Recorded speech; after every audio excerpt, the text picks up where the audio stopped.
Good evening, everyone. Welcome to another 2MK team content, how to improve, even though in this case it's mostly going to be how to understand how to improve. This is Rillian and I'm rebroadcasting from my own channel, Rillian2_MK, to the main team channel, 2_MK. Obviously, this has my full permission. Today we are not going to be playing UNIST. We are not going to be going through the proper tutorial for UNIST either. We are going to be using this game and the tutorial it offers to explain some terms that are used in other things, because not all games use the same terms for everything, but commentators tend to, and people who play lots of fighting games tend to default to one. However, I will go through as many of the terms as possible as I go and outline some differences that change from game to game. You do not need to understand much about inputs in this game, and you do not need to understand most of the systems in this game either. So let's start very simply. I'm going to assume that anyone watching this has watched all of the correct tutorials from Ultra Chen TV, anything else you've mentioned that, and if you want to learn about UNIST itself and see this entire tutorial before you buy the game, there is a link in our Twitter,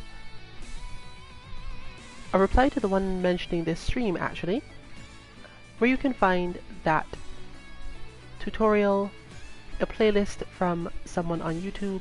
Please support this person.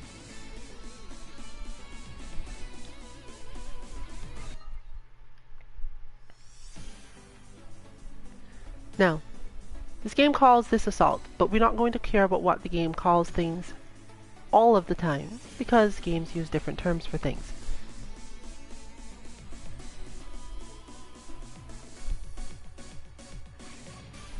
The only thing you actually need to understand about this is what it does.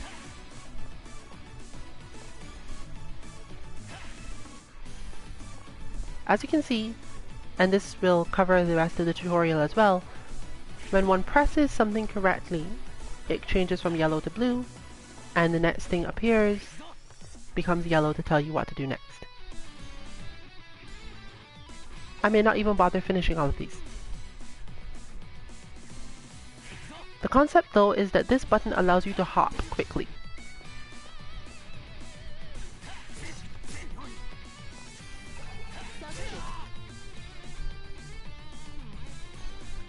In many games this will be called a hop.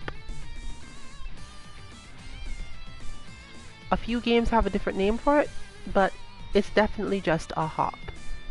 The general purpose of it is to catch your opponent off guard when they're expecting a longer jump, and not a lot of games have this usefulness.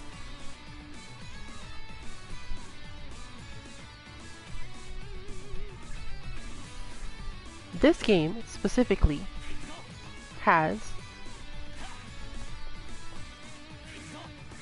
most characters have what we call an air dash, but in this game the air dash tends to be the same as this.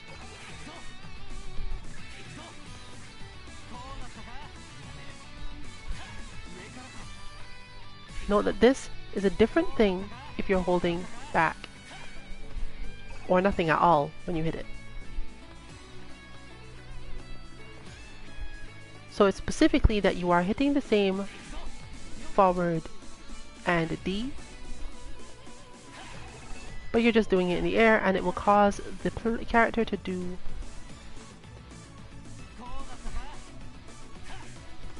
a hop from the air. This is specific to this game, but the motion involved, and it is entirely a chance that it'll be called this if you watch commentary. This might end up being called something like an air dash, air advance. Many of these things are important, but the specific thing is not that important in itself. Just understand that when people talk about that motion style, they're talking about moving in the air by hitting commands that generally would move you forward on the ground. Many games also have air backdashes, double jumps, and so on. and you have to basically understand what those are called for various reasons.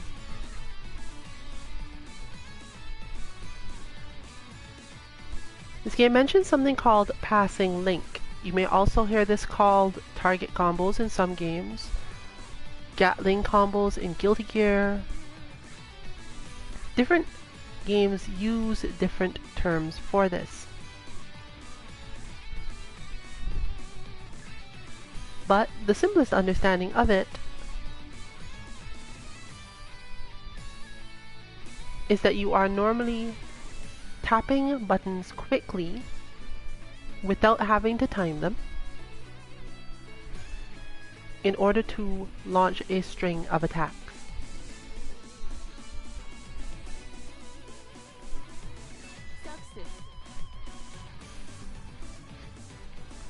I'm not actually going to do it. It's just a matter of tapping things in order. In general, these will be called target combos. Guilty Gear people might call it Gatling. I don't know what UNIST people actually call this. It's not quite consistent enough as far as I've watched. But again, you're really only caring about what it's supposed to do, and when you hear those terms, to understand what it is.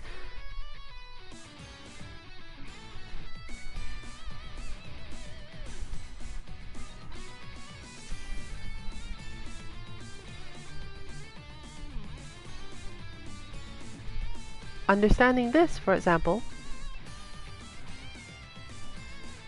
is about running attacks.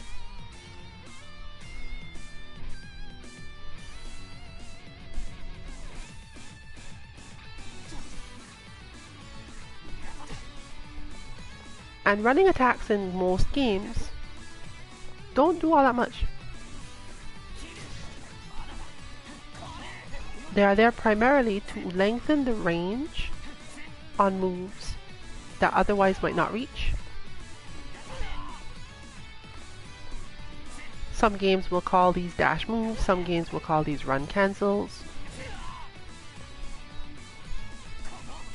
But generally what you want to understand is that you can extend the range of the move by dashing and holding down the button first. While holding down the button you hit, while down the dash direction you hit the button, and you get more range.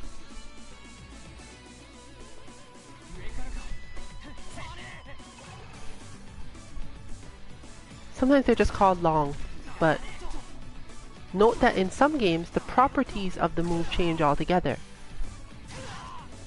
No matter how close I get to the other hide in this setting, his standing C does not cause you to go through. But note that once you are dashing and try to hit this, he does a different move.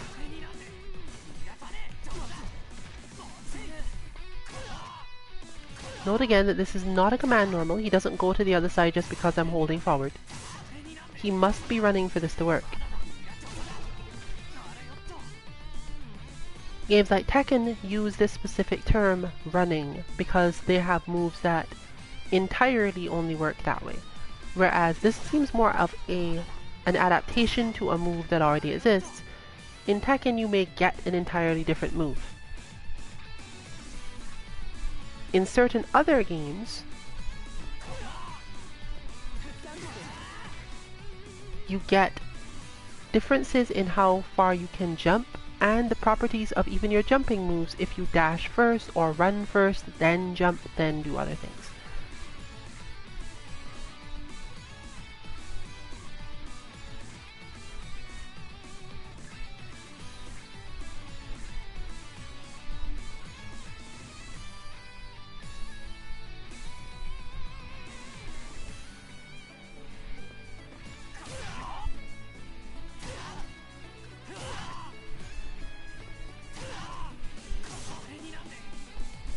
When people are talking about moves like this,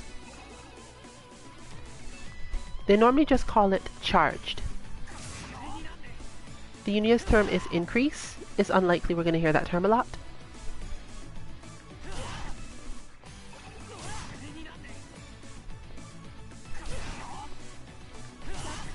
But if you hear someone talk about the charged heavy punch, they're talking about you holding down the button until the heavy punch or something has changed its properties.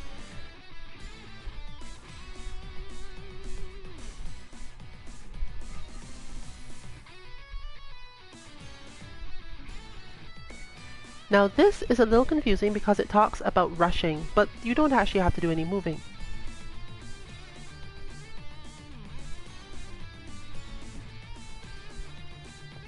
This is specifically talking about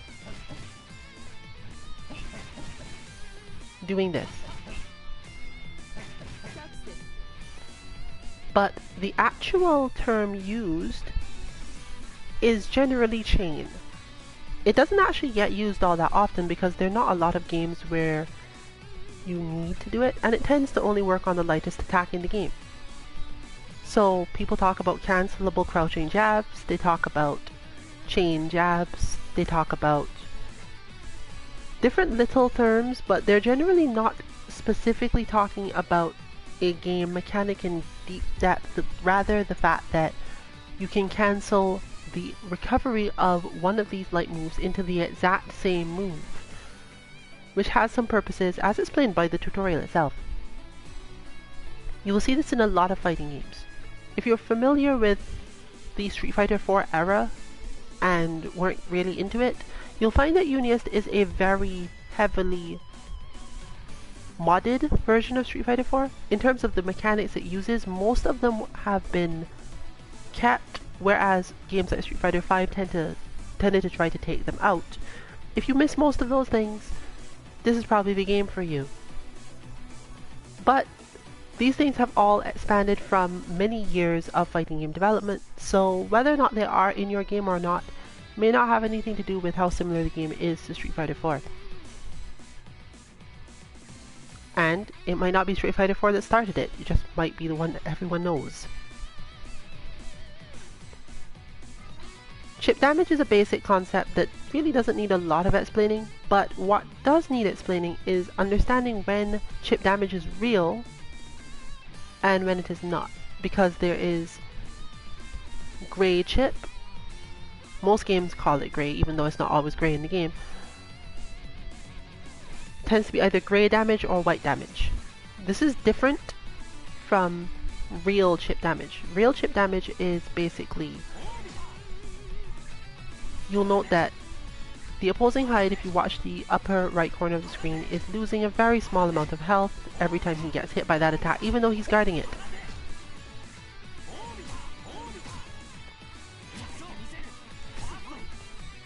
Different moves have different amounts of chip as well.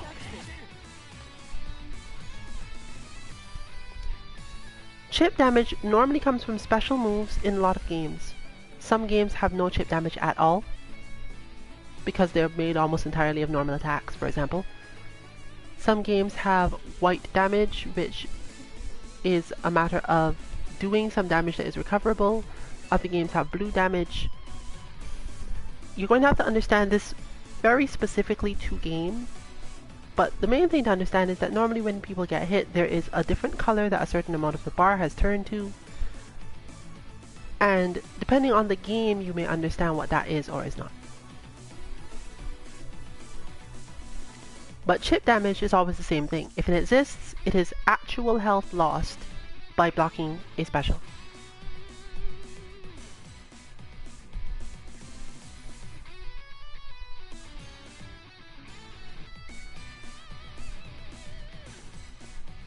Now, understand that for the most part, whenever you see anything looking like this, someone is going to call it the fireball. We're just at that age in the FGC, in fighting games in general, where people call those fireballs. It does not matter if they're fire, it does not matter if they're giant slashes in the sky, they're fireballs. Dragon Ball FighterZ has given us new things like that, which are not specifically called fireballs. You either have the Kamehameha style, which is generally called a beam, and Key Rush or Key Gatling is the current term being used, I believe, for rapid fire single shots like that, which are fairly prevalent in DBFZ, but not so much in other games. You may hear some other terms for certain types of projectiles based on exactly what they are because they don't act like other projectiles in the standard sense.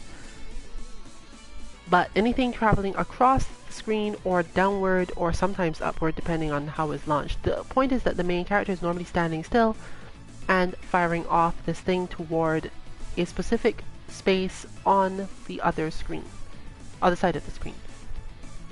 This is generally called a fireball or a projectile. If they have control of it while it flies around, it is often called an orb or a sprite. But you won't hear sprite anymore because the game that came from is no longer that popular.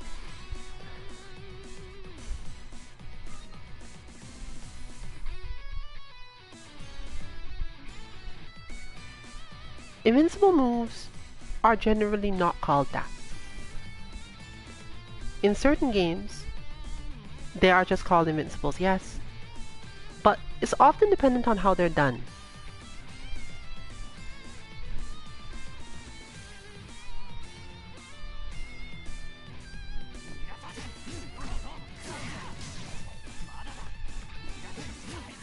For very many design reasons, the general command used to do these moves is that one, that command motion of forward, down, down, forward, something.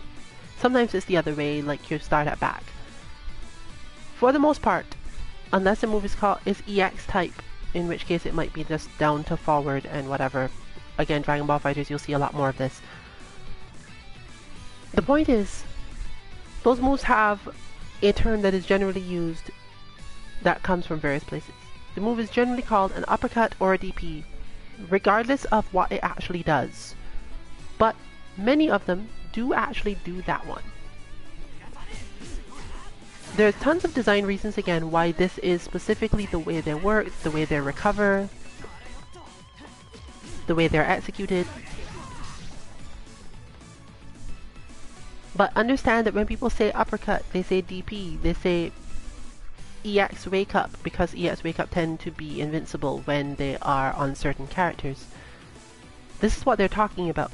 You don't necessarily have to see the character do an uppercut, but the term uppercut is meant to explain to you that generally it either moves in that way and has some invincibility.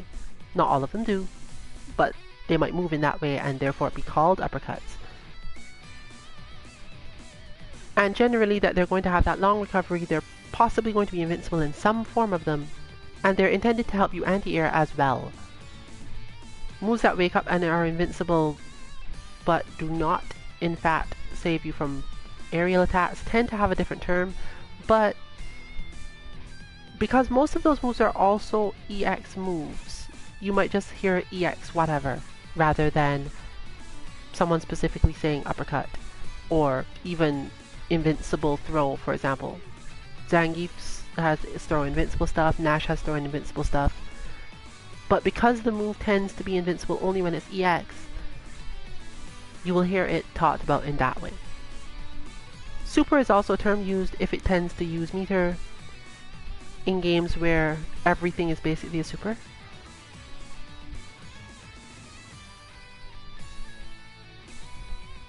This is actually irrelevant. However, it can be called a Rekka for various reasons.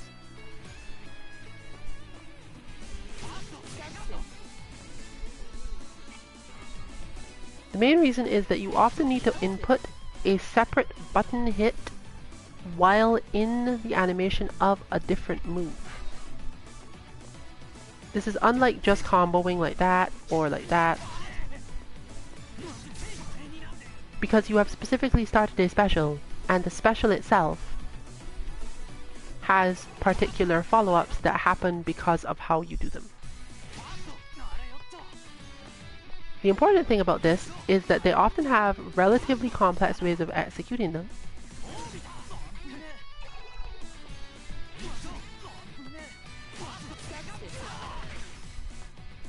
And are very specific. Sometimes you need to do the entire motion again. Sometimes you can do the entire motion again. It's designed so that you can just do it by repeating the motion. But you must understand that for the most part, just mashing the thing you want can work. Some may not. This is different from combo juggles, which are when you know that because of the properties of move 1, you can do entirely separate and different move 2. A Rekka is a self-contained part of one move that just happens to have chains.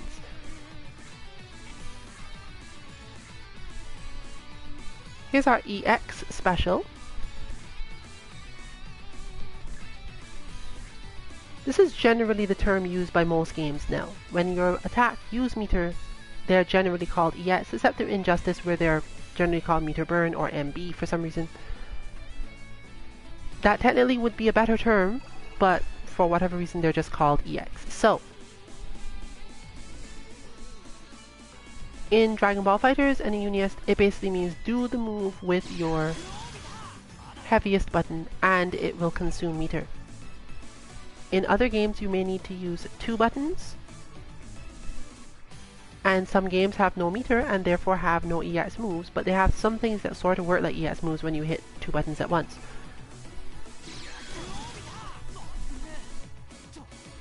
The main thing to understand about these moves is that they are more powerful and they usually give you a good reason for using the meter.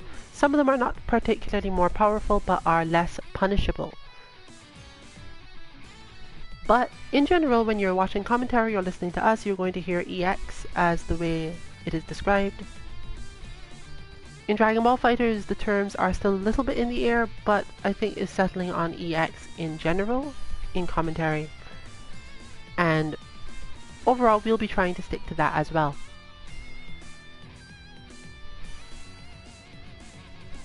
It's an easy thing to say, so solves a lot of problems.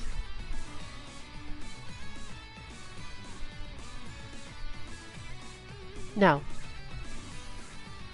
any game with a meter is likely to have this sort of thing, and they're likely to call it all sorts of things. Desperation moves, supers, critical arts. Everyone's going to call it super. And as mentioned before, if the game has a lot of meter but you still have moves like this, they're probably still going to call it super.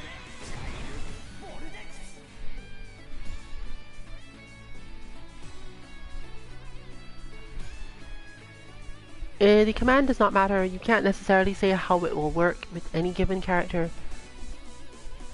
But super is the term used because it uses a lot of meter. It's meant to do big damage. It usually has a big cutscene style thing happening.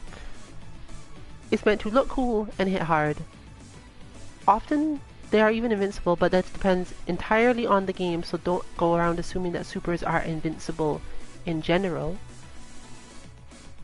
And in many games, we have so much meter that what you do for a super is either 1, 2, or 3 bars of meter. You can generally hear people talk about the level 3. The level 3 is always referring to a level 3 super. It is usually strong and fast and invincible. But all it really can be sure of is that it has used up 3 bars. There are a few people who will use level 3 to refer to any super that is a bigger version of another one, even though this is not really because of any accuracy whatsoever, and it's just trying to express things in the quickest way possible.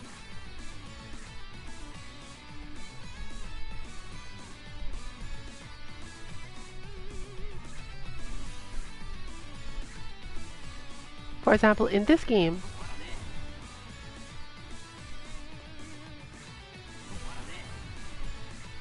you have to do this, I believe, with all buttons at once, which is generally not the easiest thing to input without actual command. I'm pretty sure I have that somewhere. Nope, apparently not. Let's give it an R1. Sure.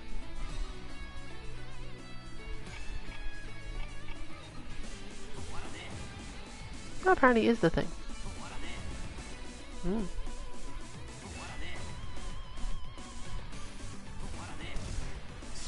Oh, this thing.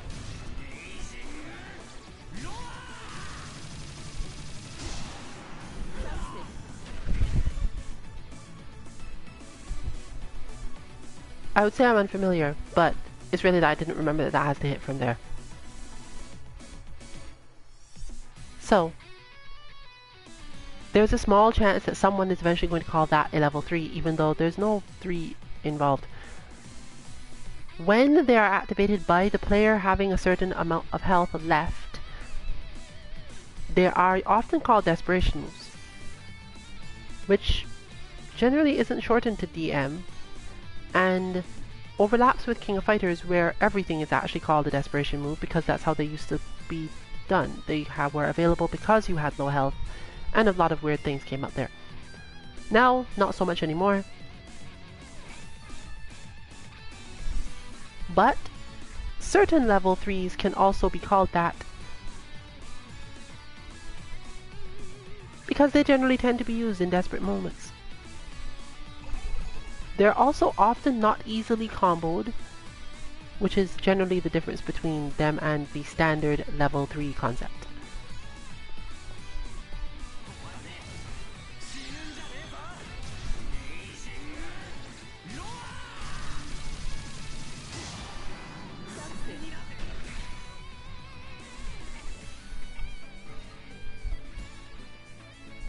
Now we're back to the Gatling combos and similar that I mentioned before.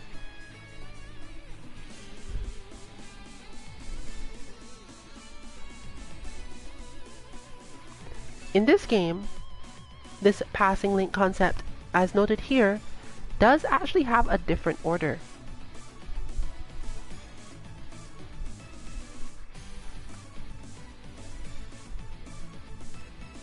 But all they really care about is that you get spaces so that things work right.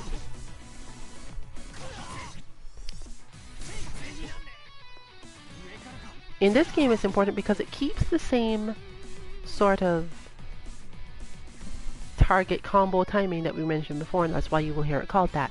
You don't really have to time these buttons, you just hit them in order at approximately normal human speed and it works. Try not to mash them, as in hitting any given one more than once, which is generally what mashing refers to, but for the most part, it's not that hard.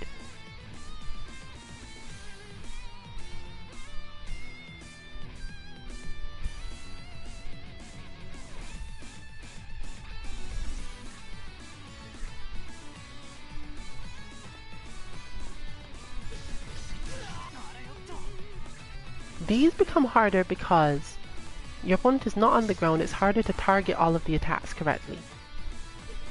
And if you miss space yourself relative to when you start to hit them, not even speed will save you.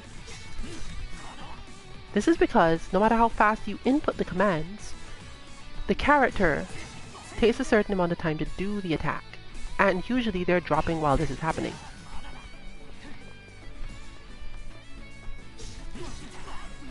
So as you can see here, the reason this fails is not because I'm inputting it weirdly, because I'm even mashing the third one.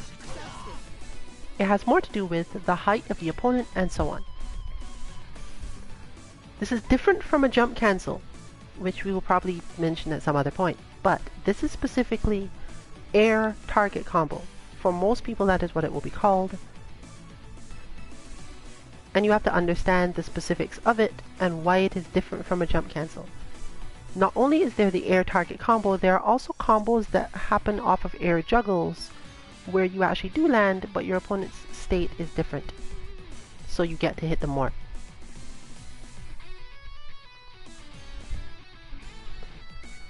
A few times you will hear this called air target juggle, but I don't think really that is a standard term for anyone. A few people use it to distinguish it from other moves.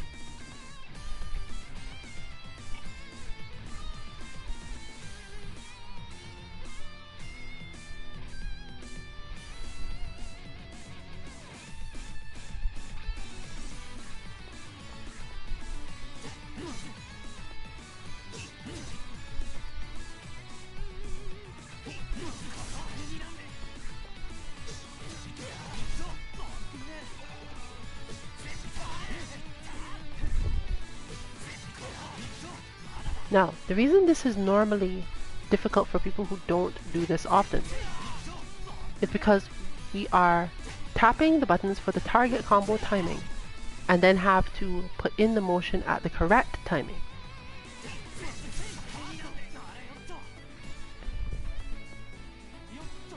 Which of course leads to the main term, dropping your combo.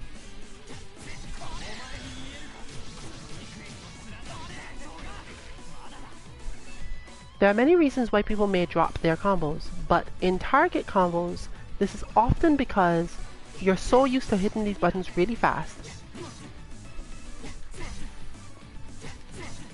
For example, a pro player can hit this button so fast that technically they have hit C before A has finished animating, which can actually cause the combo to drop in itself. I wonder if my keyframe inputs are on. There we go. So I can show you that it takes me about 5 frames to hit most of these. You can build up your speed to like 3 frames per touch. It's not really that helpful.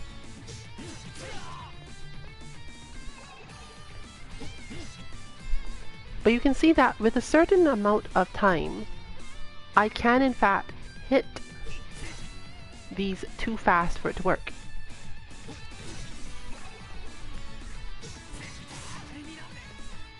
So if you're ever confused about what target combo timing someone's talking about and someone talking about you dropping your target combo, there are a few games in which you can literally be too fast to have your target combo work properly.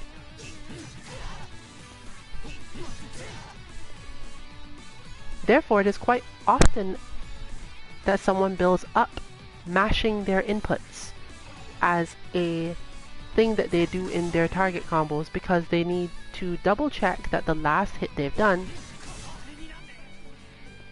is slow enough to get the last part.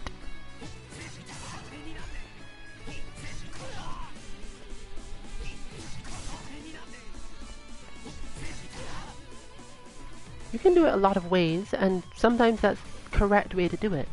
There are certain moves that have always been in fighting games where you are mashing as fast as you can to make the move come out, and it can be difficult if if the way that you input it, whatever, isn't fast enough.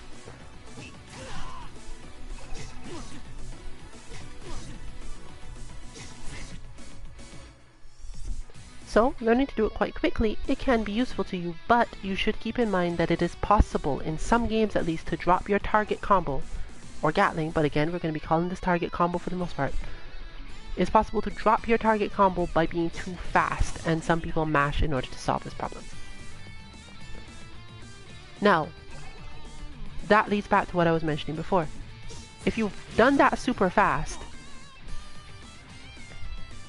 what happens if you try to do your other move too early? Well, because certain things are cancelable anyway, you run into the problem.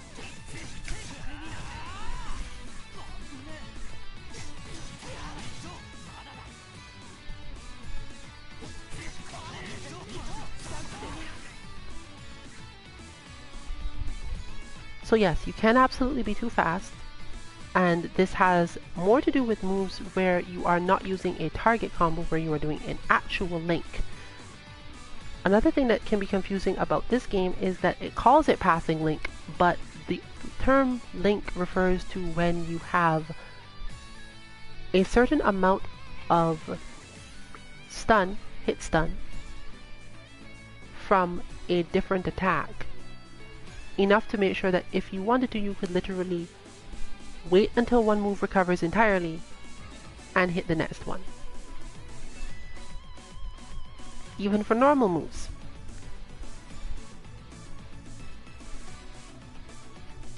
Links are often difficult to do because they require very precise timing, and you will hear things like 1 frame link, because you only have literally 1 frame on which to do it. It seems harder than it actually is because of what I was showing you before.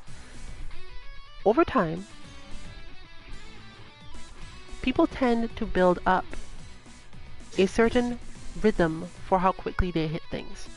For example, my timing for this, given my controller configuration, means that for the most part I will take 10 frames to get from releasing the A input to releasing the B input. So if you're reading the sidebar, it's telling me that I took 6 frames with A held down, 1/10 of a second. I released and moved to press another button where nothing was being pressed for 5 frames, 1/12 of a second. I pressed that button for another 1/12 of a second, and then release. So while a 1 frame link may seem very hard to do,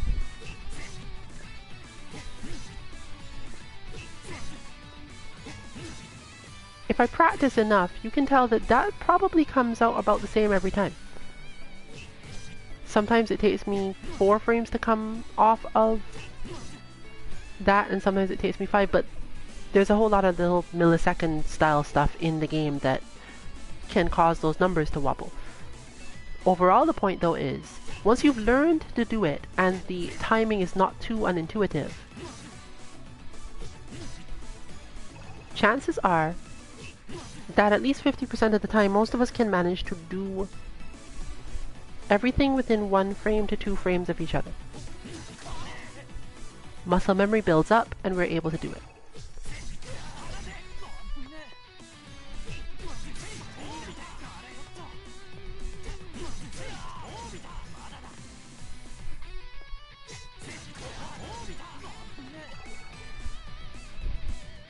You can similarly see that when I do this motion, it takes a certain amount of time to do each one of those things. Depending on your mindset or which combo you're doing, that may even change.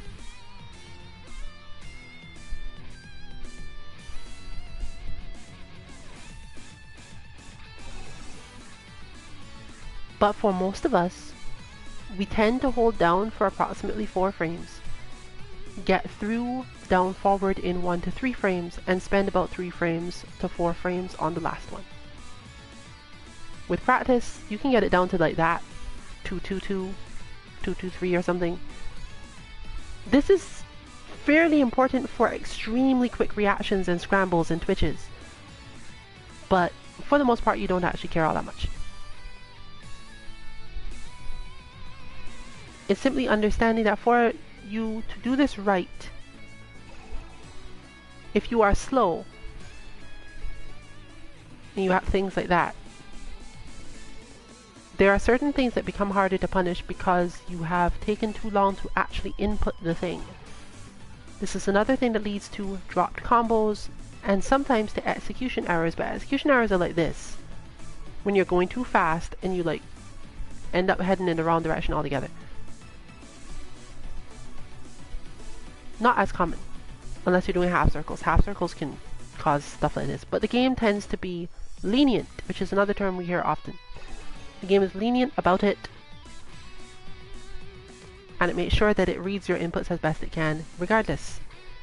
Still, you can see that, for the most part, putting in this down to forward will generally take people around 8 to 9 frames to do, and some people can get it down to 6. Putting in a half circle, even if you're quick, you're relying on the game to understand all your inputs and relying on a very clean motion with the thumb that can't always be easily replicated. But if you're really fast, you can still probably get it in 9 to 10 frames. If you're comfortable with it and you do a lot of this sort of move with your characters, you shouldn't worry too much about it. This is probably the one that takes the longest to do by most standards, because not only are we likely to do the full motion to go all the way back up to forward, doing that delays us by probably at least 1 frame, if not 2, and because we tend to go from forward through down, forward to down again, rather than doing what they actually want us to do. If you are on pad, it's a very slight slowdown as well. Although stick has a larger range of motion, so you should probably use the measuring to see whether or not it works for you in the first place. But that leads to what we call the dropped combo, the input, the execution error.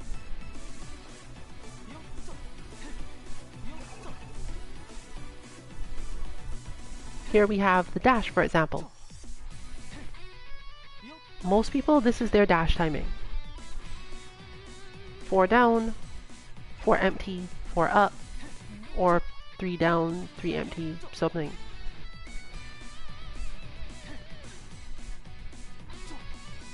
Dashes don't tend to care how long you hold the last one, but they sometimes care how quickly you can hit this button the second time. For example, if you take 9 frames to get to hitting it again, nothing happens.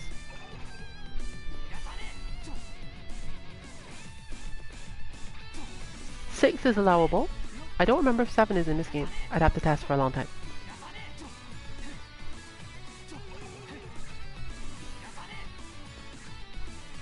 Eight is not though. I've been playing games too long to get to a precisely 7 frame gap there. Because your brain learns over time how to do that. Oh, there we go. 7 does work. Perfect. So they're literally telling you, hit this button, release it, and hit the same button again within a 1/10 of a second. And that's just a mechanical limitation of fighting games.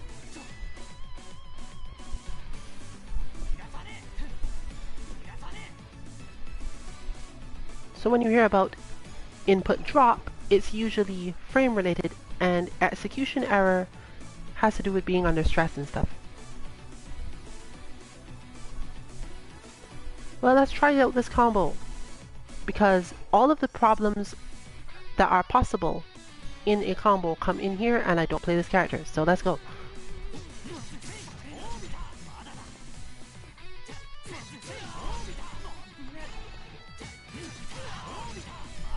So mentally I'm quickly learning here where in that animation I have to do this.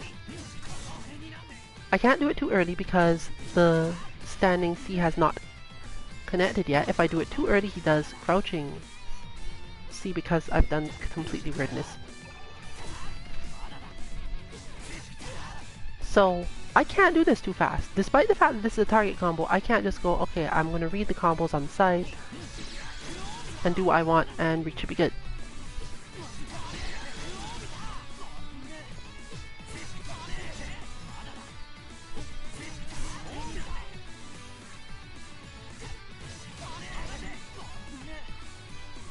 And this is a true Rekka in that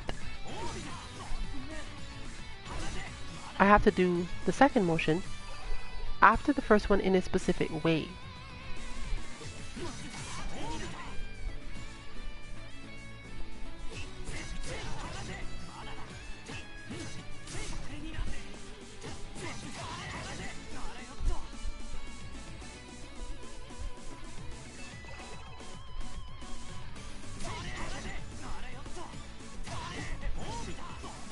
Honestly, I have no idea what this is even supposed to do, so it working isn't really something I can speak to.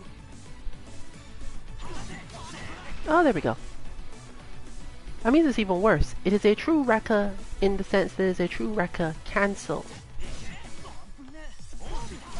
I have to start the motion for the second, trusting that the first will hit.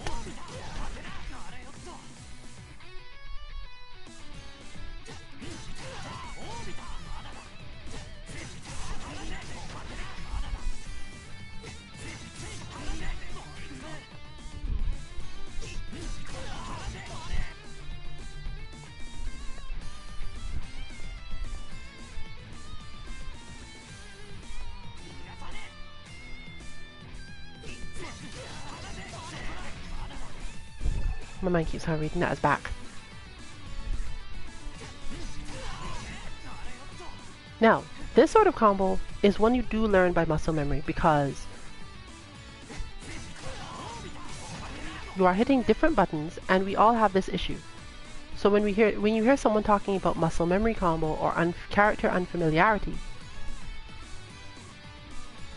It involves a combo you have dropped because you do not play the character enough to have all of those things in direct physical memory. This is often the case because you play a character with a similar mechanic that doesn't work the same timing. So you may hear someone talking about, don't play this character because their timings are off from the character you normally play. For example, I am used to Rekka style motions that require me to input this later. I'm used to waiting longer for this to hit before I do the next part.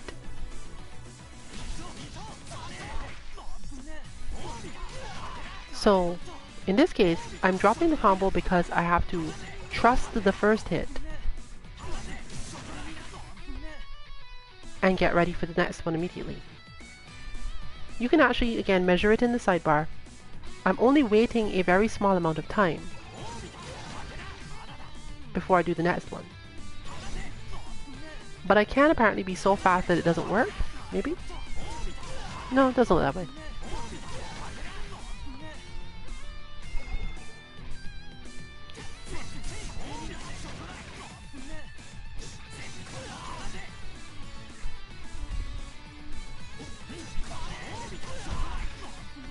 I'm also used to stuff that goes the other way as well. So I have a whole bunch of weird muscle memory that makes this combo drop, not because the combo is itself difficult to execute. So when people are talking about hard combos versus character unfamiliarity, they're talking about very different things. This also means that when someone tells you that this combo isn't hard and you're having stress doing it, it may not be because you are bad at execution. Especially with our bots, there's a lot of very unfamiliar things that you're being asked to do.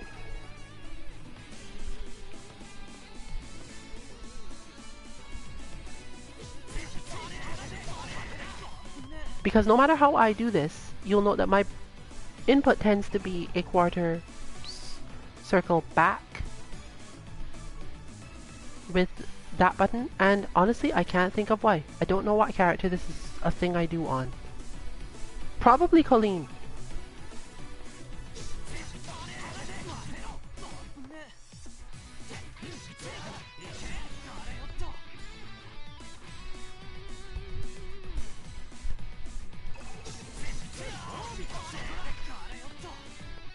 It helps to relax in these sort of situations, but in the end you're still struggling with the combo because you are not familiar with the timing that the game is asking of you.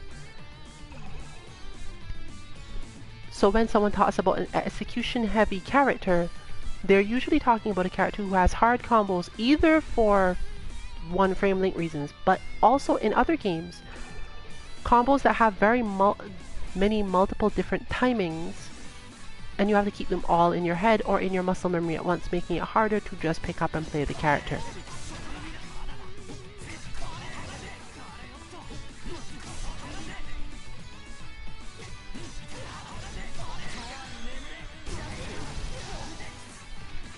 Relaxing helps, obviously, but it's still going to be things that you drop for this reason, and people will talk about execution drops, input errors. Technical characters are not the same as execution heavy characters, but the terms do overlap sometimes because they tend to be the same character even though they're not necessarily always so.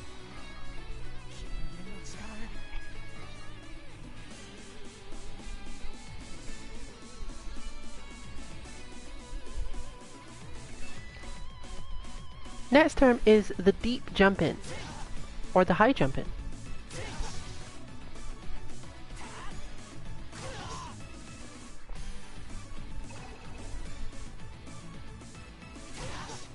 Certain games have what used to be called the air double.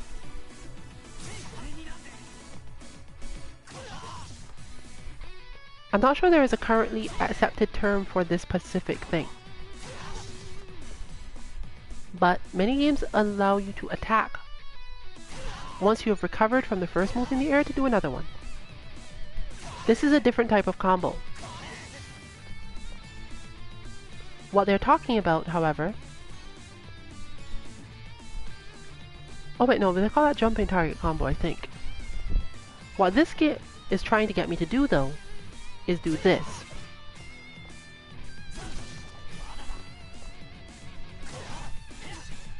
And note that because down C and jumping C are different in this game, they specifically want me to do it without holding down, which will be hard for me because I play charged characters and I always hold down.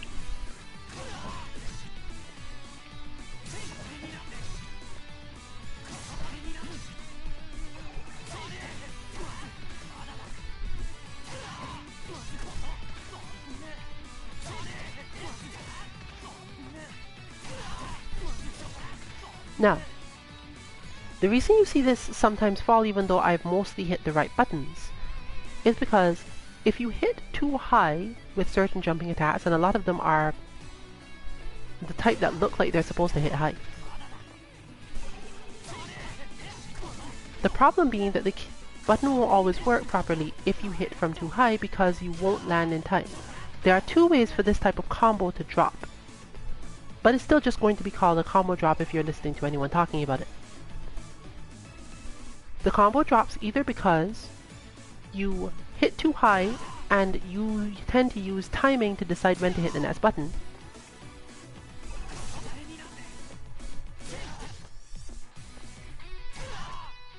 So you have a block there where I hit down plus A, but because Hyde is recovering, he doesn't actually hit the crouching A at all. The other way it drops is if you delay too long.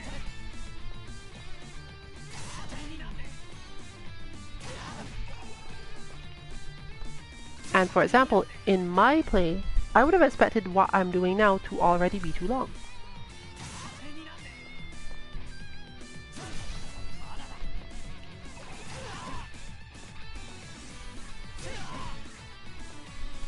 Because as you can see, it takes like a third of a second before I actually touch A again. The games I'm used to, you don't have that long. Or if you do, my characters have reasons why you might not want to wait that long.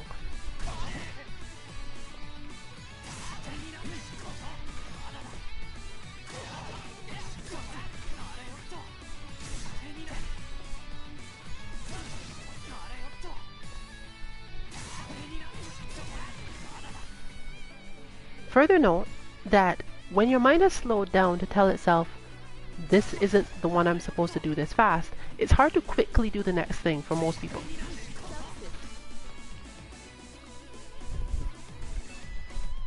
But all of these things fall under execution errors, and games with this type of frame counting help you understand when you mess up things because of it. But this is again extremely important to our bots because until we find a way to just record things, we'd probably end up recording them in here and then transferring them to Street Fighter or whatever, so that we would know all the frames were perfect. But the point is, you have to understand that the timings for when you hit the buttons are just as important, and your natural timing may be a little bit difficult.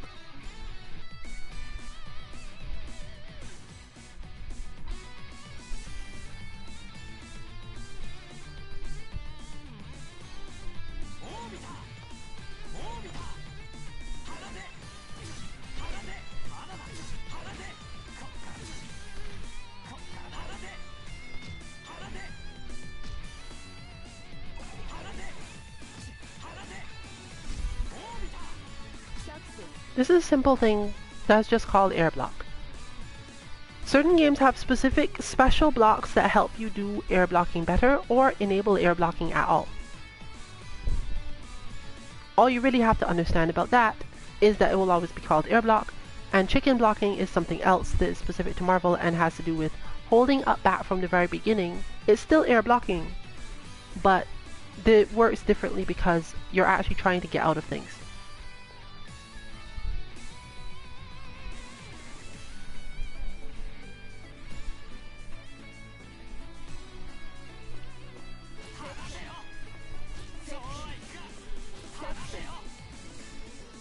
Throw tech is the moment you break a throw. Many games show you this by telling you on the side of the screen who escaped the throw and who actually just input the throw first. Most of the time you don't care if you were really expecting it.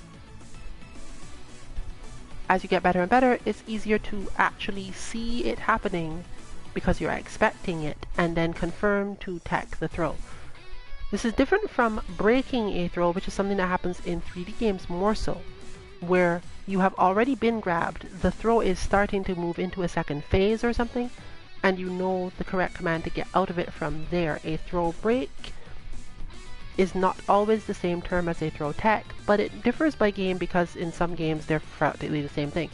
In 2D games, there's normally only throw teching.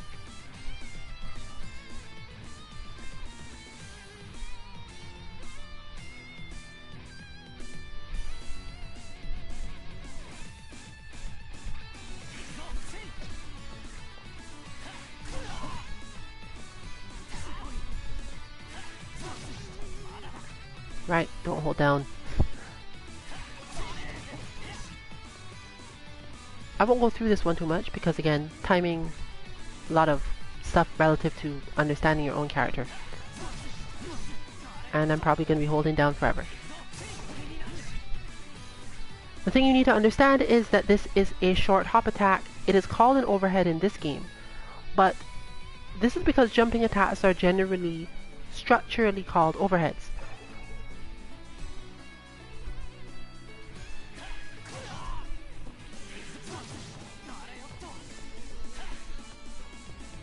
In some games this is just called hop C, hop A, whatever, to distinguish it from an actual jump, which while it has many of the same properties, in fact most of the time completely the same properties, the way that the player is thinking about it and the way the opponent has to respond to it may be different. This is unlikely to be called an overhead and is not the same as an instant overhead, which is something entirely different that has to do with trying to poke your opponent with a downward attack. But fortunately, this game covers a lot of ground, so we'll get to that.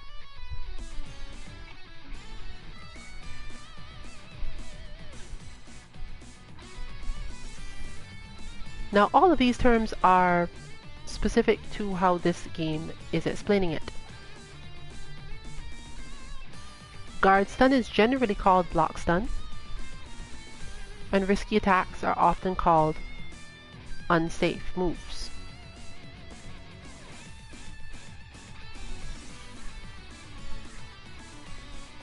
This game also calls it a punish. No, this game calls it a counter, and most people will call it a punish. So, we're going to guard after his chain.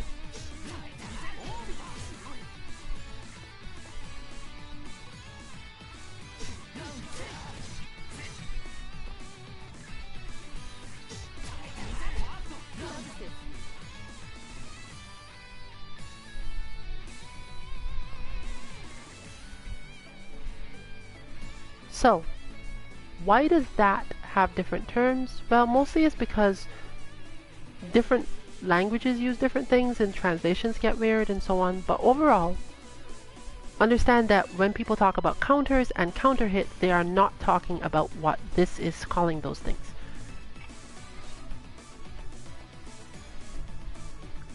The short thing to understand, this attack is safe, i.e. if I hold down back as soon as I can, my opponent's counter attack does not work.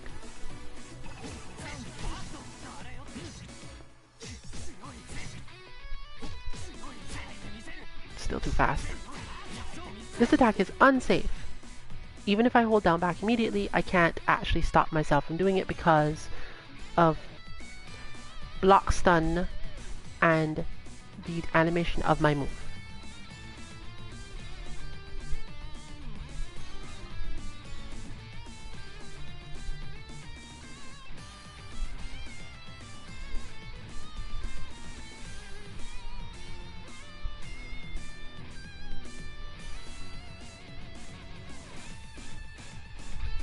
So this is a bunch of tactics, but it's tactics that most of us understand fairly well.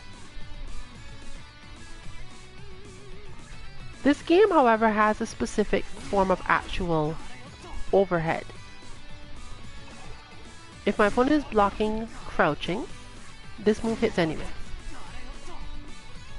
In many other games, this comes up as something called a command normal.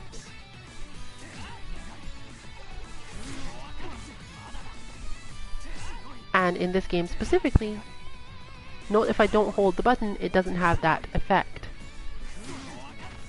This is not a guard crush, though. This is only working because the opponent is crouch guarding. And since these take quite long, you can mess with them quite a bit.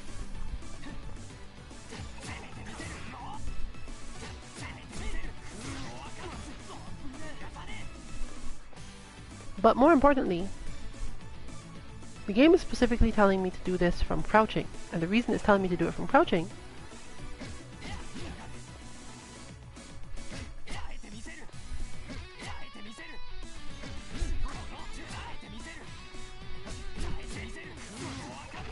is because of something called pushback. Pushback is basically how far your opponent is moved by your attacks. Note if I hit him this way from here, he's very close to me still. And I can do this twice before he's actually out of range. If I chain it, I might be able to do it 3 times, or even 4, as the chains mentioned before. But if I stop, he's pushed back after 2 of those.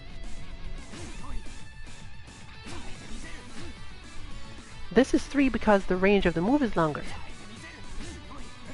Note this is no longer reaching, and it's no longer even close to reaching.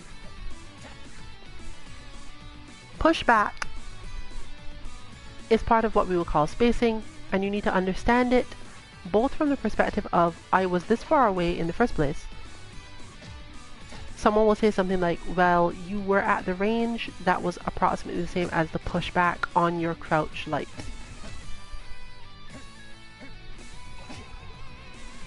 Max range, crouch light has too much pushback to land something else. Its height has good range, so it's hard to talk about that. Let's see. No, that's pretty far too.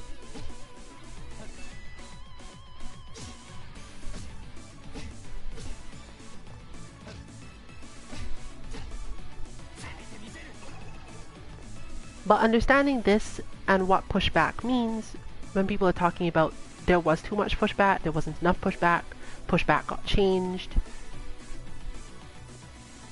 this is what they're referring to.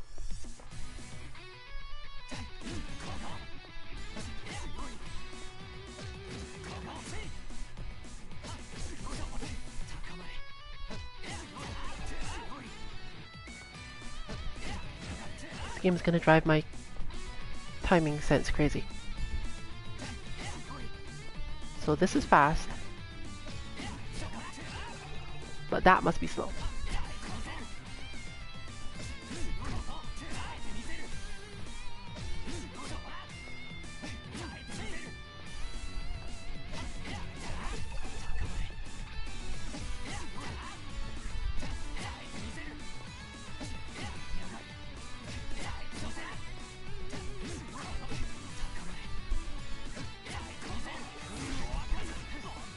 You get the idea though. And part of the reason why these work is because your opponent is not expecting another attack that will actually reach them except a long one. And because of this, they continue to guard because they're expecting a long attack. You are at advantage, probably. You're not at enough advantage. You're not plus enough, as we call it, to be sure that this will reach in time, without your opponent being able to do anything if it's charged. However, I'm going to do this just with spacing only. At this range, I can probably land another crouching B, but overall your opponent is expecting another attack to come because they should still be in range, so they continue to block.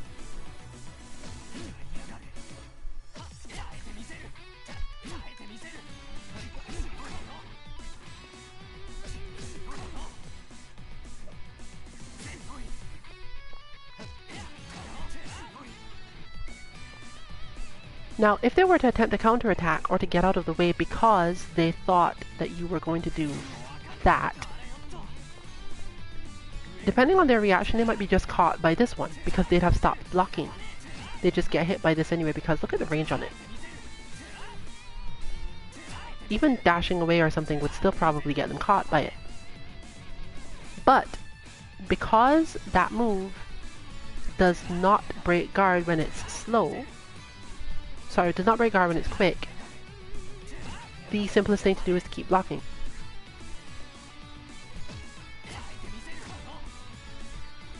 However, look here. This move, which is generally called sweep, no matter what game you're playing,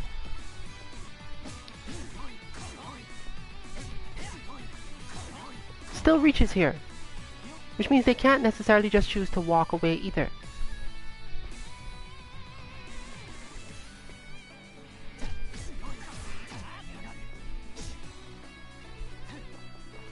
This is where you get the term opening someone up, even though this isn't strictly speaking a mix-up for most people.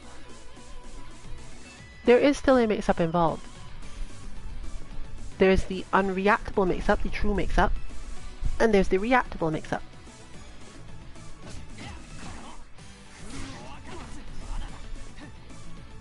Understanding those terms is very important to realize what you're looking at and when someone is trying to help you and tell you that mix-up is reactable, for example.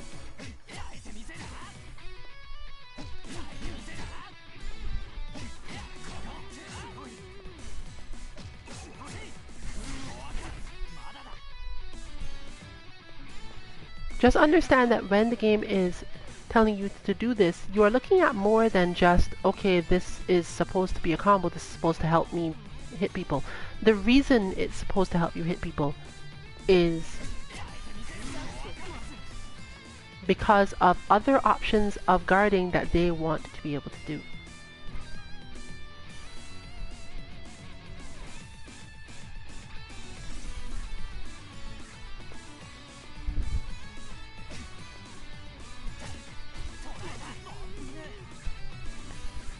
This is another mix-up.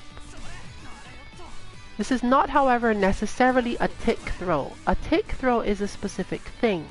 A tick throw is using an attack that causes you to be so plus that your opponent cannot hit any buttons in response to it to stop your next attack. Throws in certain games are fast enough, in some games extremely fast, that even if you were to walk forward, take the tiny moment it would take you to get back in range for the throw, your opponent would not be able to hit a button before you could throw them. Meaning that you can always respond to it by attacking the throw, but you don't have time to hit another button to stop them from approaching you. This is important for many reasons relative to defense and spacing.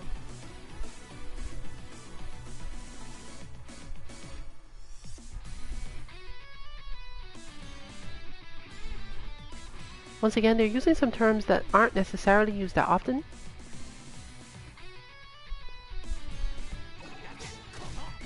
But overall, the thing to understand is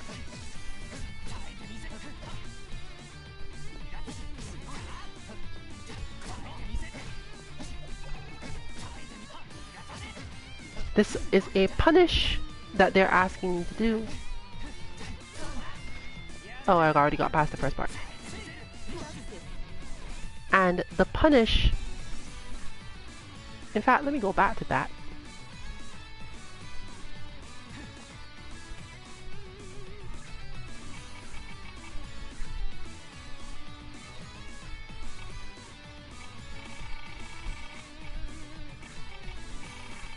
And demonstrate briefly why this is important.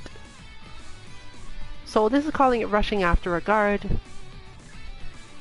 Most games will call it punishing after blocking.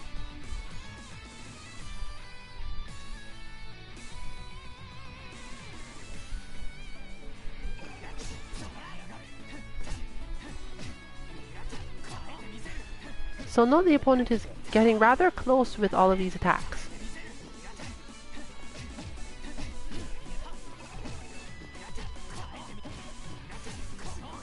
And sometimes they're in range for the punish, and sometimes they're not. A quick punish is a good idea if your opponent is very close to you because your buttons will normally reach. It might not be true if they are too far out and you have to hit a longer punish. So you'll hear a lot of talk about how this button is too slow to punish that, this button is too short to punish that, mix-ups that come out of that, and so on. You can improve by checking which of your buttons reach to punish certain things, and things like max range punish become important, where you can only do it at the maximum range, or your opponent has managed to do a move from the maximum range and therefore disabled you from actually being able to reach with your faster punish button. All of these little things tie in as well, meaning that the game is not as linear as the frame data or the speed of your attacks would indicate in all cases. You have to pay attention to this, and a lot of people are going to be willing to help you with that sort of thing.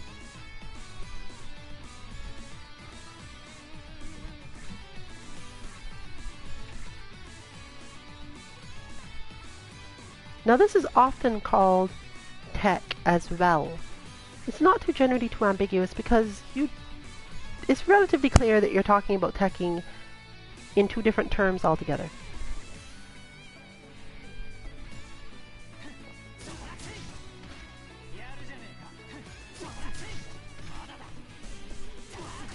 The way that the game has you do this is quite different.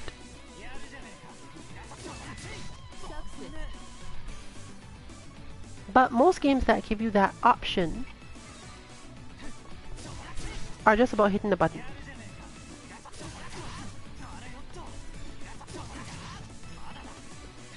Many of them allow you to do it at different timings, and you have to be careful about that. For example,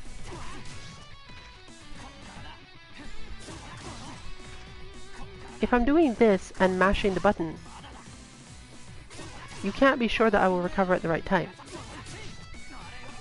There's something called untechable and tech windows and all these little extra things, but they're fairly easy to understand. If I hit the button at the right timing, I recover forward.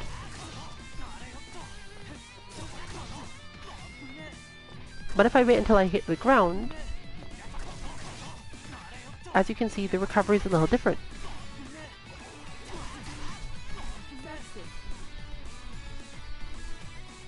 It's therefore important to recognize, especially for Dragon Ball FighterZ, and for this game, that you don't always have to recover immediately, and mashing to do it may mess with your timing in more than one way.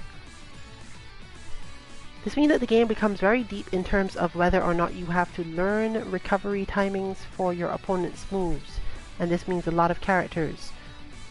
But playing people over time, you get used to the sort of things they try to do, and sometimes you just don't recover at all. In other games, you may not necessarily have a matter of holding a direction to do it, but you have a set number of different recoveries that are activated with different inputs altogether.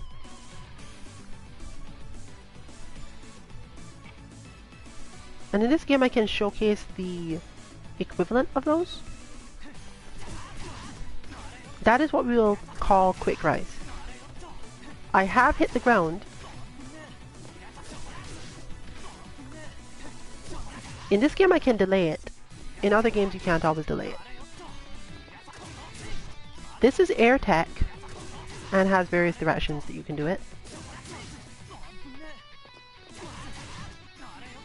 But quick rise is, I have hit the ground, and usually you must quick rise immediately. This game allows you to quick rise late,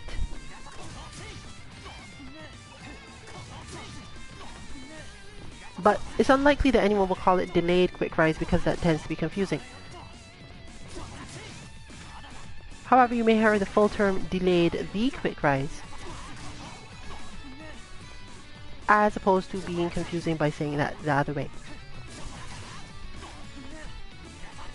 Delayed rise itself is often when you have specifically decided to stay down. Certain games allow you to do this, and other games which have multiple options but just 3 will call the longest option where you don't recover at all delayed rise, even though you technically didn't do anything to delay it. You just call it delayed rise anyway. This sort of thing is often called back roll.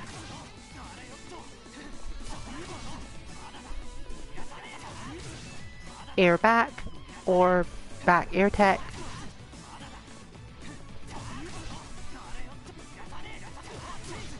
But importantly, when you do this on the ground, it can change your opponent's ability to do follow-up attacks.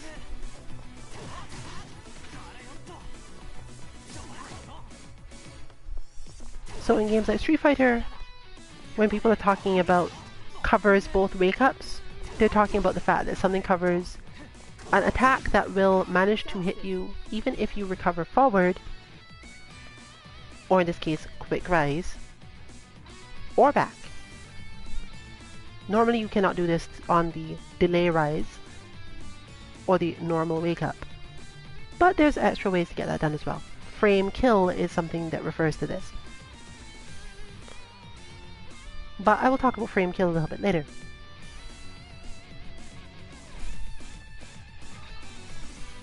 Vorpal is a concept that is specific to UNIST.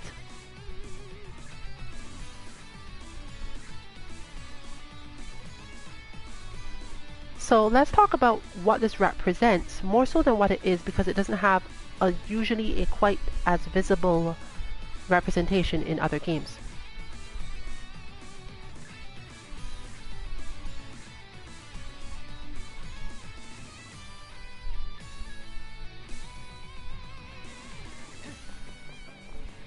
So as you can see here, the gauge got bigger, my opponent's gauge got smaller. We are on the side of the screen, I believe that's part of it. So, why is this important? Well, in this game it actually flatly gives you a 10% power boost outright. There's nothing required to it, you just get it. In other games though, there's not usually as much to it as that. Note for example that the other gauge that raises when I hit also goes up a little bit when I use that.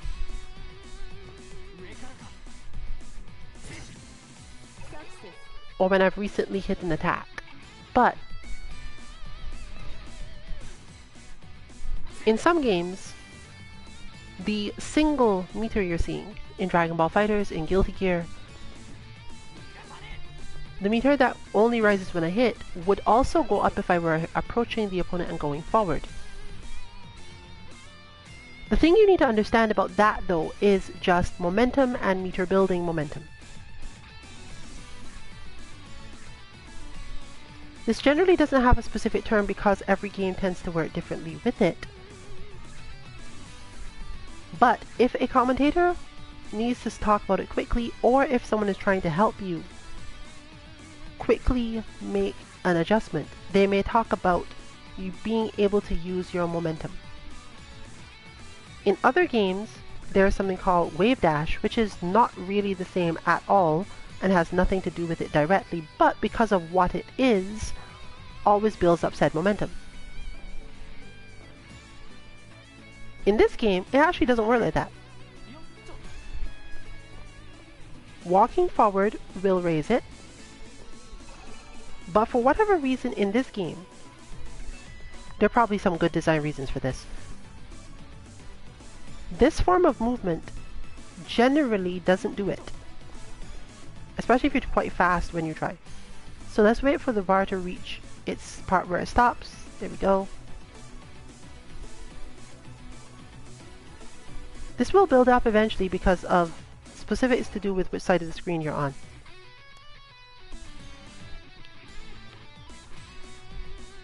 This is spacing related, basically. I'm pretty sure that once I'm in my opponent's side of the screen for any reason, once I make one forward movement, that bar starts to fill up really slowly. It has to do with distance between you and the opponent and a bunch of other little things that are not really relevant to games other than UNIST. Most of them anyway.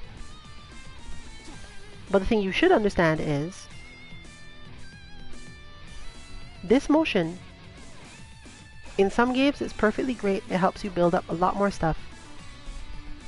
But because it also lets you buffer moves, you can move forward like this, and then when you see something on your opponent's side, choose to hit a button, leading to the concept of buffering your commands, your inputs. A term that you will also hear. It doesn't build Vorpal and it doesn't build momentum, but it's still useful. The difference is that when you are using things to build momentum, most of them also help with the range of your attacks, whereas this is intended to help you quickly execute special attacks and is a different thing.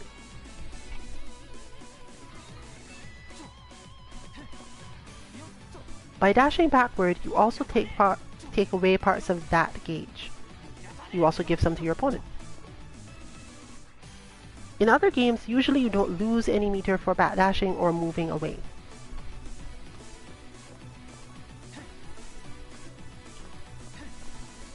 Retreating doesn't normally have a cost.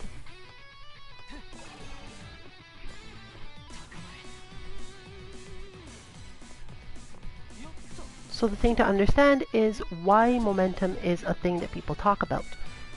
Momentum has to do with having control of the spacing and normally having control of the meter. It doesn't necessarily have to be in this form of Vorpal. If you are attacking in most games and your opponent is defending, you are getting slightly more meter than they are. Therefore, keeping up momentum without getting punished means that you get meter and they mostly don't. Certain other games allow you to get more meter of a different kind by defending. And in this game, you actually get meter for defending.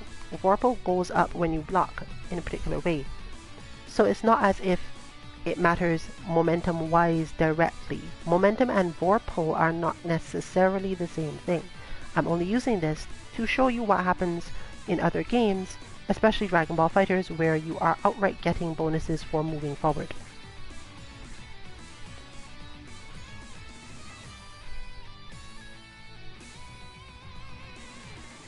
This is completely irrelevant to all games other than UNIST.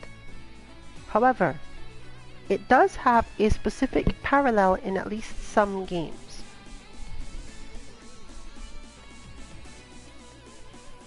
The idea being that if you are in a specific sort of scramble situation and you expect your opponent has gotten ready to do a particular thing, you take a moment to glance at the meter.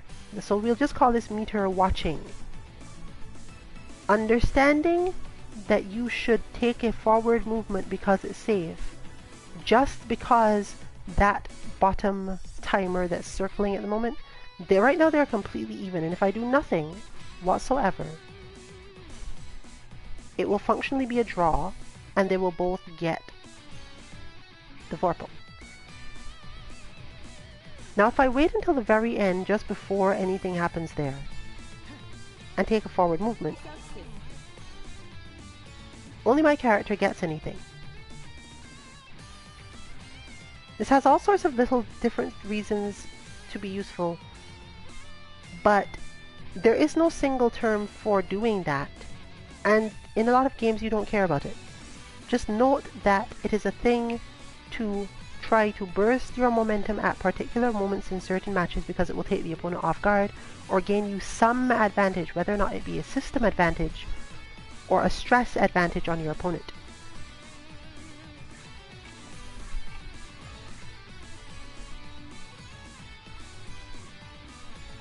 This is again something that mostly only has to do with this game. However, Dragon Ball FighterZ does contain it.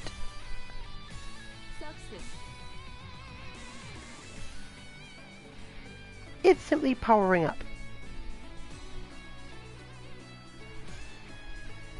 However, it does have some parallels in other games where your character has some resource that they can build up by executing moves or holding a button or something that isn't just charging.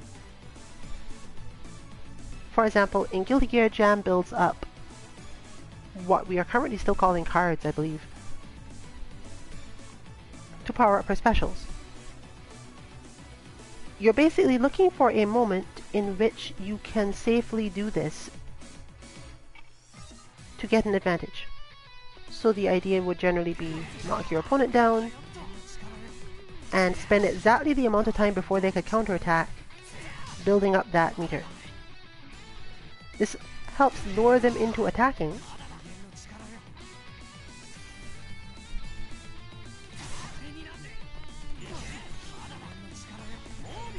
which you might then be able to counter if you timed it perfectly.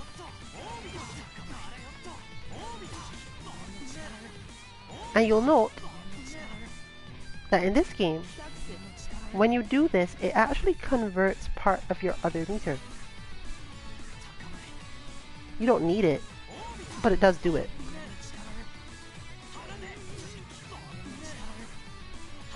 That's related to something else, but the overall reason to think about it is just note that you can't just do this for free completely.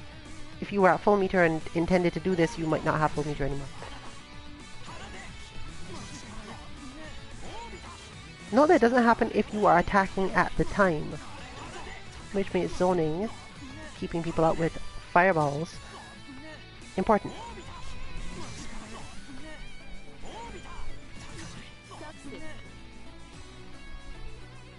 The main thing you need to understand is building up your resources at appropriate times as quickly as possible, especially if you could stop that build up at any time. Certain characters cannot stop at any time and have to build up entirely, but just being able to see those moments to put things on the screen or charge up or whatever to help you. And that is generally what we will call it. Charging cards, charging up, key charging, or putting down X, depending on what the thing you're actually getting out of it is.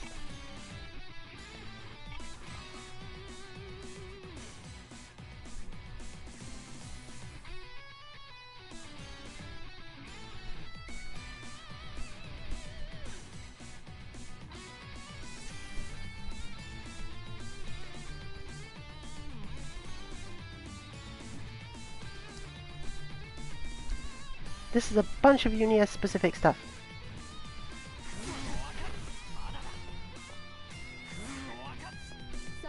And note before that this is not always an overhead. So I'm not going to go into too much of that. Just understand that these moves also have a different name in a lot of cases. Blowback. For King of Fighters players, they often call it CD, because that's the commands you press to do it. Blowback is generally a term for moves that will send you flying to the other side of the screen. And more importantly, if you can follow up, they tend to be referred to as wall bounce. The follow-up attack itself is not the wall bounce. The wall bounce is the thing that makes them hit there.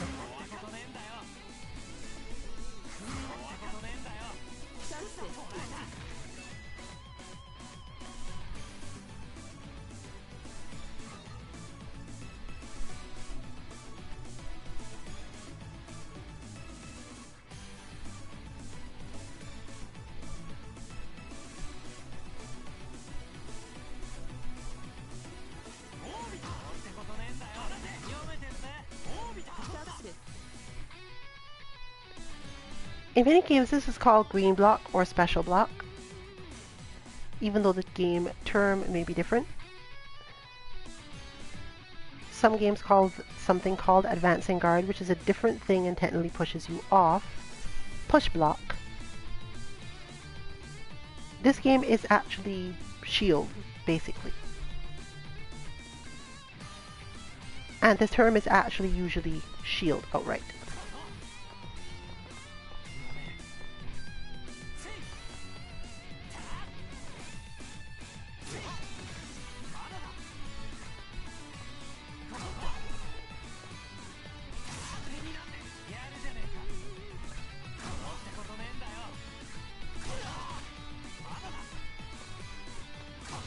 Note that the chicken block mentioned before does work here. You can hold up, back, and do this, but this is often true.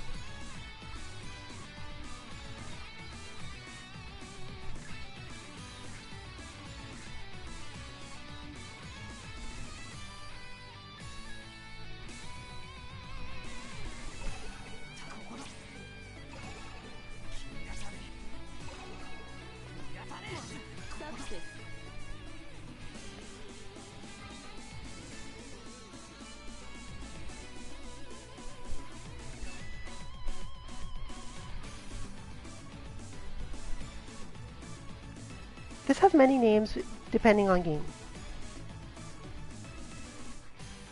This is not, however, a B trigger, and it is not a rage mode.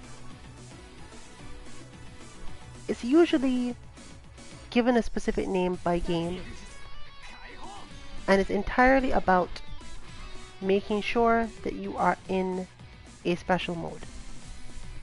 This mode is often required to do certain moves or make you stronger. The most likely term that will probably be used for this is max cancel, or max mode, or max drive. That sort of thing is the general term used for this because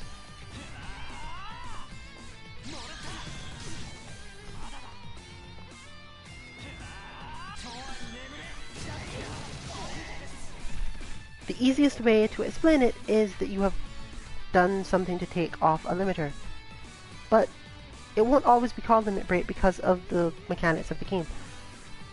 We are into the space where the game will tend to have its own name, and the name that is used by a commentator or someone who is trying to help you is probably going to line up with whatever game they normally play. However, if you're just part of a specific community, you shouldn't expect that for the most part people will be using the correct term, and you're going to be the one that ends up using the term from your community when you go to some other game.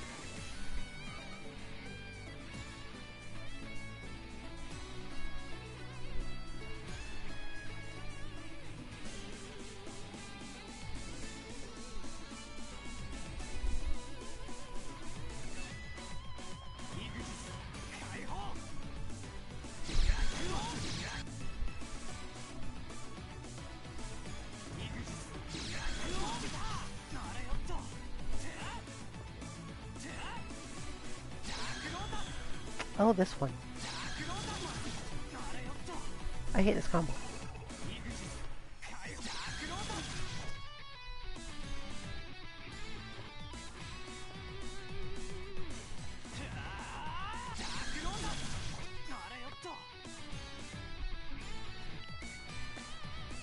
For the sake of it, we'll proceed on. You get the idea. It's just expanding a Rekka.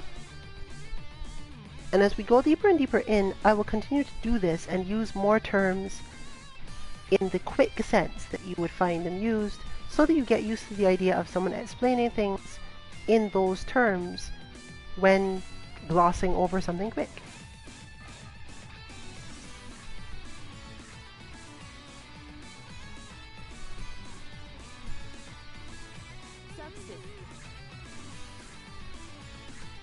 Timer scams.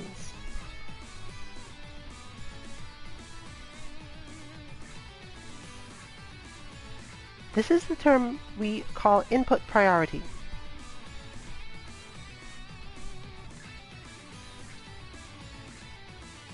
Command priority is the correct term, but is not often used for some reason. But you should expect to hear them interchangeable.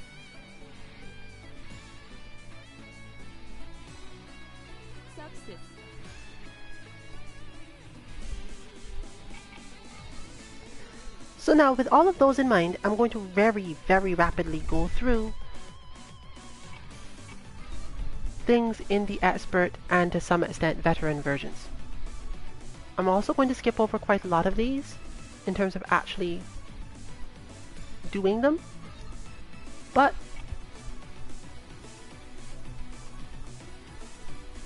basically let's rock. This is button dash. Command dash. Command dash normally refers to doing your dashes and runs using a button input instead. This dash effect is what I mentioned before.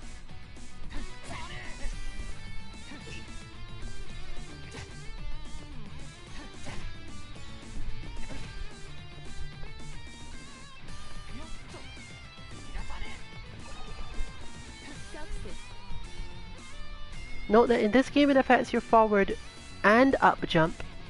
Games that have dashes that are not affected by jumps can ignore.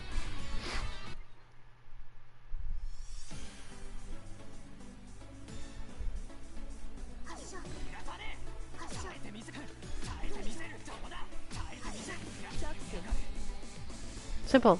Dash guard. It's not advancing guard, it is not dash block for most people. The reason why it's not called dash block is complicated, and I'm not actually sure that it applies to all games anymore.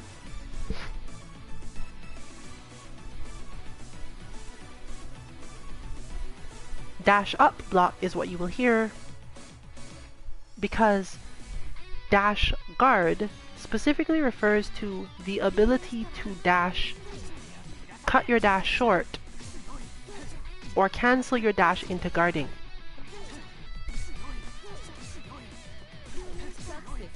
Dash up block is when you have a full animation dash, you can't change the animation of your dash, and you're just aiming to block at the very end of it.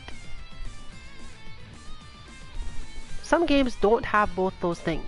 Some games you will guard as soon as your dash momentum runs out, and games that normally have dash up block don't allow you to cancel the dash into guard, which is why they will be called different things. You may hear it called dashing block, but it's usually just dash block. Dash block for one type of game, dash up block for a different type of game, dash guard as in this game. The difference between dash block and dash guard is often whether or not the game has an actual guard style shield, so you hear that in Guilty Gear. The terms do tend to get confused between commentators and people, but once you've settled on what it's called, most people will keep up with you.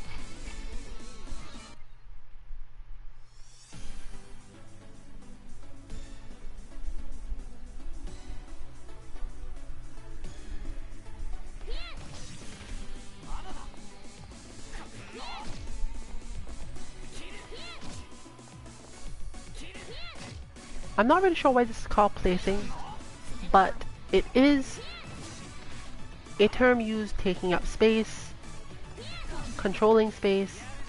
It depends on the game. It is about doing a very long, usually a command normal, that will take up so much space that you don't necessarily have to do it on reaction. And that's it. This doesn't generally have a specific term. This, however, does. This is called a whiff punish.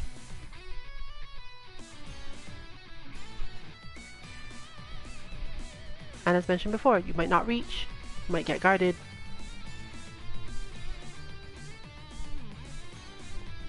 Offensive B, huh? Okay. Note that this is specifically hitting while the opponent is in recovery, and if you hit it too early, it doesn't even work. Because you have stuck out what we like to call your hurt box, and your opponent's hit box has encountered it before. You're trying to wait until your opponent's hit box has disappeared, but their hurt box remains out, as we say. So your opponent's hit capacity is gone, and when their hit capacity disappears, they are in what we call the whiff state. When your opponent has whiffed, they might still be hittable, even in ways you don't necessarily expect, and that is what we call a whiff punish. Note that it is not the same as just sticking out a button to hit their button, because you might encounter their hitbox as mentioned there and seen there, and you die.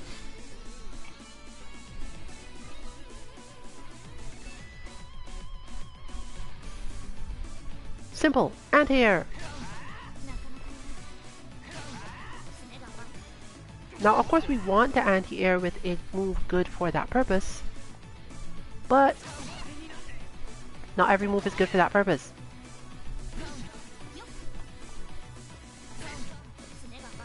So you may hear someone talking about consistent anti-airs.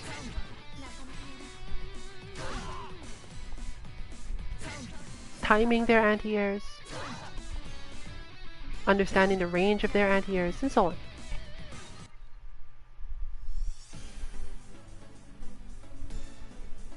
This game calls this rushing.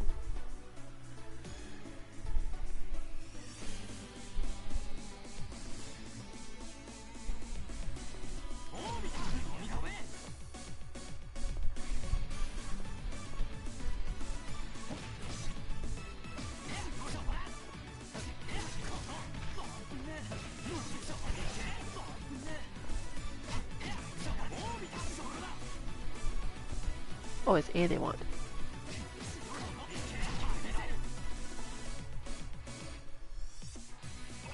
In almost every other game, this will be called a block string.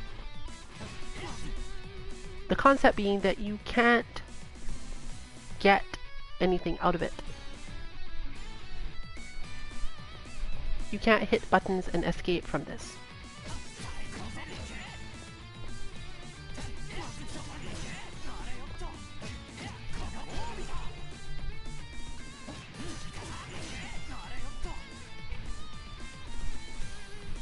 Fake block strings are when it looks like you can't do anything, but there's a small space when you can, and a frame trap is when you don't have enough space to actually hit any buttons.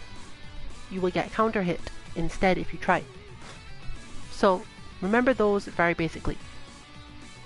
Again, the concept is not what we're trying to explain in this stream, it is the term that is used and what to recognize the term as. A block string is any chain of attacks that you probably cannot get out of. A fake block string is when you could get out of it but it doesn't look that way. And a frame trap is when you could try to do something, so it's not technically a block string, but you can't do anything regardless, because if you tried to do a regular attack you'd get hit.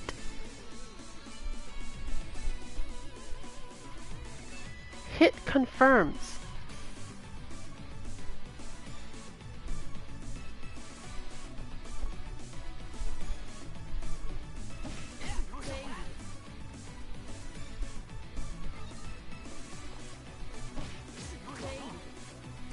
In this case, we are looking for stopping the attack when the attack hits. Well, sorry, when it's blocked, you stop attacking. And you fail when you hit the attack anyway.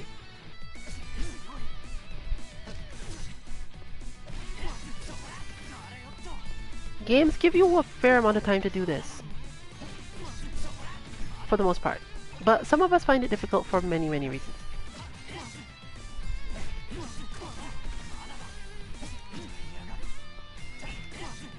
Now, as you've seen before, there is the speed at which you hit the button. So you can do this to prime yourself to hit the next button if you are really fast. In games that have this sort of input, the target combo style input, there is another trick that doesn't necessarily have a strict name.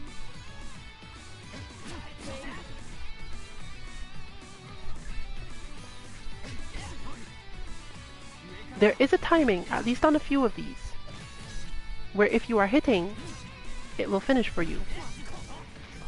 And if you are not hitting, it will not. You can basically buffer a target combo. This is extremely difficult, but you might hear it mentioned, buffer a target combo. But hit confirm is a lot more common heard, and it's basically, I hit two things, I saw my opponent was not blocking, I hit the third thing. It's usually two things because it's hard to do it otherwise for most people.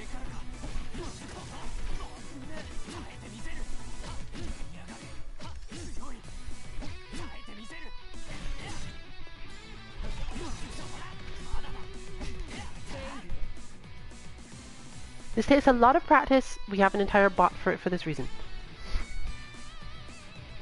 But when you hear hit confirm, that's what they're talking about.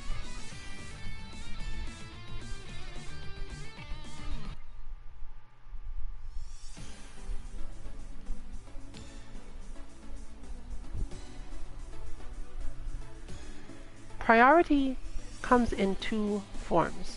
The true priority system means that even if these moves were to hit on the same frame,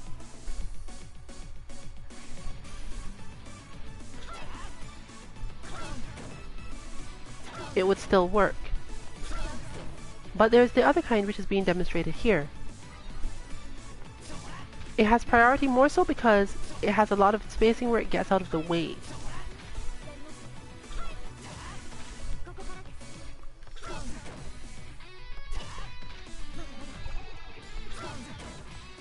The interaction between this is specific to game, and sometimes priority is not exactly what it is called. It can also be called low profile or high profile because you have moved entirely out of the way of the attack. You have moved all of your hurt boxes out of the way of the attack and launched your own attack that would still connect. So I expect to hear high profile and low profile more often than priority, because priority has a lot more to do with spacing of... So the priority is about the timing of the attack and the strength of the attack in certain priority systems. Whereas actually evading your opponent's stuff, you get terms like evasive hitboxes, evasive hurtboxes. But one thing that is definitely called priority is when your move's hitbox reaches further than its hurt box, so it won't trade at maximum range. Your opponent does not have a way to reach you because you have not extended a hurt box for them to attack with or otherwise, but their hitbox is going to reach. This is something you probably need to look up though. Just understand that it can be called that, and often priority is used for both the this button type beats this button type even at the same frame, and for the your hitbox is so much better that it doesn't matter and you're just going to hit me anyway. One involves timing and one involves timing and luck.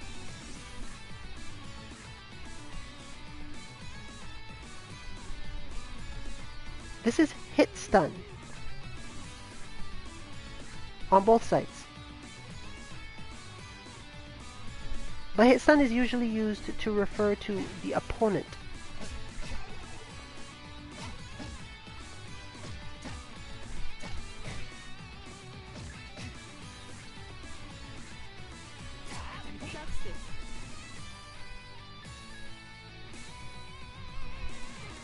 Similarly,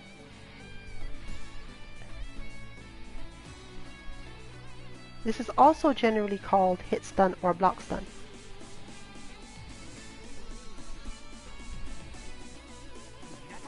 There are lots of other little terms, recovery and so on. But generally you should assume that most commentators will talk about hit stun and block stun directly.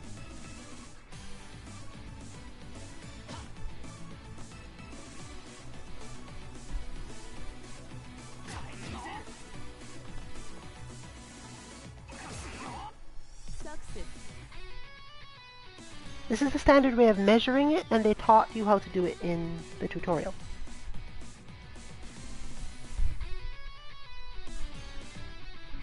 This is specific to UNIST for the most part, so I won't go through that one.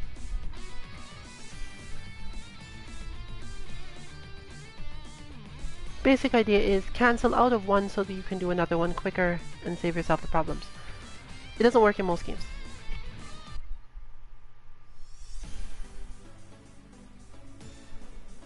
Counter hit normally has a slightly extra hit stun. In many games it's like 2 frames, 3 frames more. You can do more combos because of it. Link combos generally. In this game, you don't get counter hits off lights.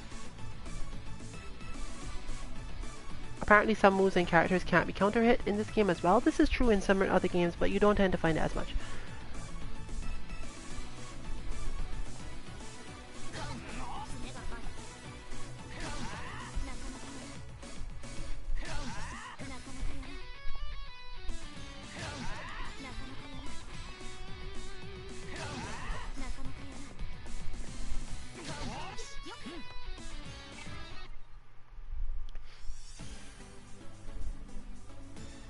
Guard break, specific to UNIST.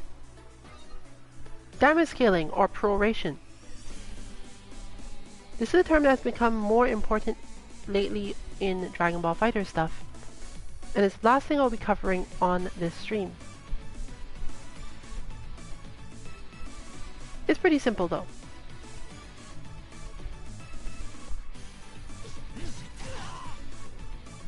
Exactly as they say, 948 damage because you started with the lightest attack. Note, super important here, that this isn't just going, oh, if you hit with A first, the damage from B to C is less. It's specifically telling you that the damage from B and C are outright different. So this is wall bounce limits and so on, and at that point you're getting into both UNIST stuff and stuff that most beginner fighting game players don't care about. Everything will tend to be specific to the game in question, and they'll have different limits, different juggle counts and all those things. And most of these things are generally learnt by character rather than by game. Also, most of the terms after this point are clear enough to most people that you can probably get away with trying to pick it up as you go, just watching whatever. Everything else we covered so far, please try to use these to understand things in more complex fighting games like Dragon Ball FighterZ with a lot of universal mechanics, and to enjoy commentary more. Just try to understand what the term being referred to is and learn how to watch for the thing in question happening. Hopefully you've understood that things can be complicated enough that you can't see what is happening behind the scenes as much, and you may need to look it up, ask someone, or just watch until you recognize it and understand it, bearing in mind that you could be completely wrong because a lot of it is hidden. The design of fighting games leads to a lot of this because of terms players try to use, and as you've seen with UNIST, the designers might have different terms in mind for what it is altogether. But try to understand as many different games as you can through whatever term is most comfortable to you, and just mentally translate a little bit between the different languages of different games so that you know what other people playing are talking about. Hopefully this is helpful when you are in our lobbies or just watching streams or interacting with our bots at 2-mk.org. Obviously there's no bot this week, which is why we have this sort of content. And possibly we will see more of this next week. I probably am not going to go into things like bounce limits, but we may discuss some other things with some other game. This has been Rillian for 2_mk. Good night everyone.